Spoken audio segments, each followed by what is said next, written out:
अध्याय 4।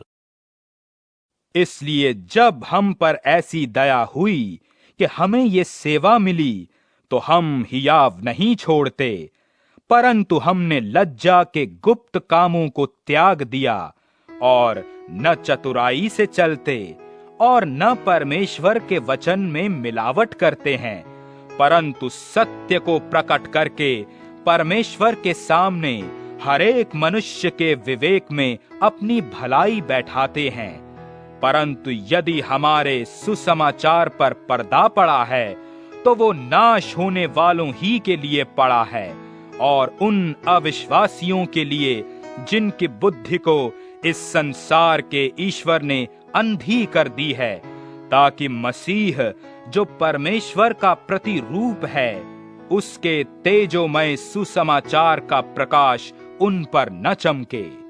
क्योंकि हम अपने को नहीं परंतु मसीह यीशु को प्रचार करते हैं कि वो प्रभु है, और अपने विषय में ये कहते हैं कि हम यीशु के कारण तुम्हारे सेवक हैं, इसलिए कि परमेश्वर ही है जिसने कहा कि अंधकार में से ज्योति चमके, और वही हमारे हृदयों में चमका कि परमेश्वर की महिमा की पहचान की ज्योति यीशु मसीह के चेहरे से प्रकाशमान हो।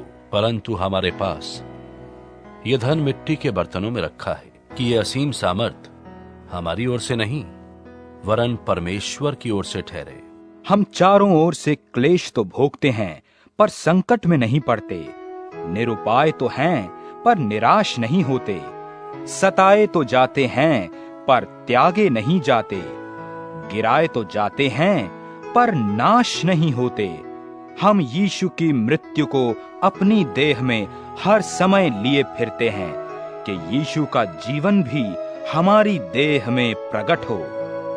क्योंकि हम जीते जी सर्वदा यीशु के कारण मृत्यु के हाथ में सौंपे जाते हैं, कि यीशु का जीवन भी हमारे मरणहार शरीर में प्रकट हो। सो मृत्यु तो हम पर प्रभाव डालती है और जीवन तुम पर, और इसलिए कि हम में वही विश्वास की आत्मा है जिसके विषय में लिखा है कि मैंने विश्वास किया इसलिए मैं बोला।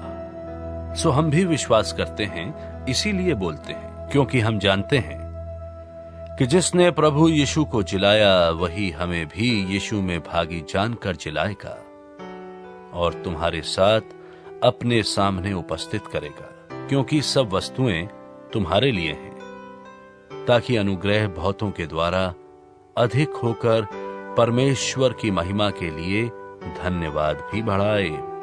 इसलिए हम हियाव नहीं छोड़ते, यद्यपि हमारा बाहरी मनुष्यत्व नाश भी होता जाता है, तो भी हमारा भीतरी मनुष्यत्व दिन प्रतिदिन नया होता जाता है। क्योंकि हमारा पल भर का हल्का सा क्लेश हमारे लिए बहुत ही महत्वपूर्ण और अनंत महिमा उत्पन्न करता जाता है, और हम तो देखी हुई वस्तुओं को नहीं परंतु अनदेखी वस्तुओं को देखते रहते हैं। क्योंकि देखी हुई वस्तुएं थोड़े ही दिन की हैं, परंतु अनदेखी वस्तुएं सदा बनी रहती हैं।